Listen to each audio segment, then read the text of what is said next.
सचेतनाको अभावका कारण अधिकांश महिलाहरू हिंसाको उच्च जोखिममा पर्ने गरेको पाइएको छ। पर्सामा आयोजना गरिएको एक कार्यक्रममा अधिकार कर्मीहरूले अपाङ्गता भएका महिला तथा किशोरीहरूलाई समाजमा गरिने गलत सम्बोधन र विभेदपूर्ण व्यवहारले उनीहरूको मनोबल कमजोर बनाउने गरेको बताएका छन्। एक रिपोर्ट।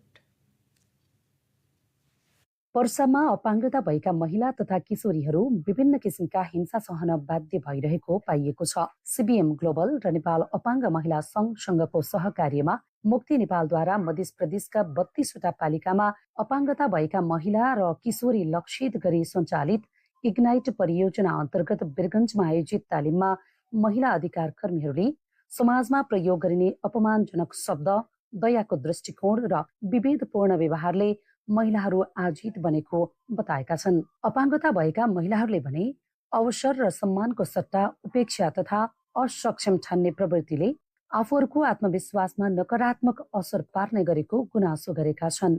स्कुल जाँदा, घरमा बस्दा अपाङ्गताकै कारणले हिंसा गरिरहेछ समाजमा।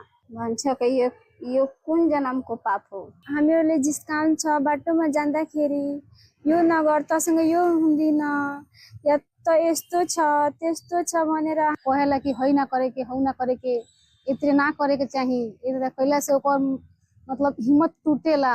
अपाङ्गता सम्बन्धी पर्याप्त जानकारी र सचेतनाको अभाव हुँदा अपाङ्गता भएका महिला तथा किशोरीहरू हिंसा, दुर्व्यवहार, शोषण तथा अधिकार हननको उच्च जोखिममा पर्ने गरेको अधिकार कर्मीहरू बताउँछन्। अपाङ्गता भएका महिलाहरूको सुरक्षा र न्यायमा पहुँच सुनिश्चित नहुँदा उनीहरू हिंसा सहन बाध्य हुनु परेको महिला अधिकार कर्मीहरूको भनाइ छ। तैले केही गर्न सक्दिन, समाजको लागि त एउटा बोझ होस् भन्ने किसिमले चाहिँ उनीहरूलाई चाहिँ एउटा भित्रै कैद गरेर राख्ने, यसलाई माथि बढाए पनि यसले गर्न सक्दिन भन्ने चाहिँ उनीहरूमा चाहिँ हिंसाको बोध गराउने। अपाङ्गता भएका महिलाहरू चाहिँ धेरै हिंसामा परेको छन्, किनभने उनीहरूको न्यायको लागि सुनिदिने कोही छैन। धेरै हेपिएर कुरा गर्दो रहेछ, झन् गाउँघरमा त झन् पढ्न पनि पाउँदैन, त्यो सबै ठाउँमा पहुँचको धेरै कमी हुन्छ। अपाङ्गता भएका महिला तथा किशोरीहरूको हिंसाजन्य जोखिमको अवस्था सुधारका लागि सचेतना, सशक्तिकरणसँगै नीति कार्यान्वयनको पाटो मजबुत बनाउनु अपरिहार्य रहेको नेपाल अपाङ्ग महिला संघका अध्यक्ष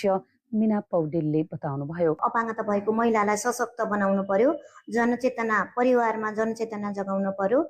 त्यस्तै गरेर यो विभिन्न किसिमको भौतिक वातावरणहरू अपाङ्गता मैत्री छैन, त्यस पछाडि सञ्चारजन्य अवरोधहरू छ, त्यो अवरोधहरूलाई हटाउने, त्यस्तै गरेर नीतिगत व्यवस्थाहरूलाई व्यवहारमा कार्यान्वयनमा ल्याएर उनीहरूको हिंसा न्यूनीकरण गर्न सकिन्छ र उनीहरूलाई न्याय दिलाउन सकिन्छ। अपाङ्गता भएका महिला तथा किशोरीहरूमाथि दया देखाउने भन्दा पनि अधिकार प्राप्तिको बाटोमा सहयोग गर्नु आवश्यक छ।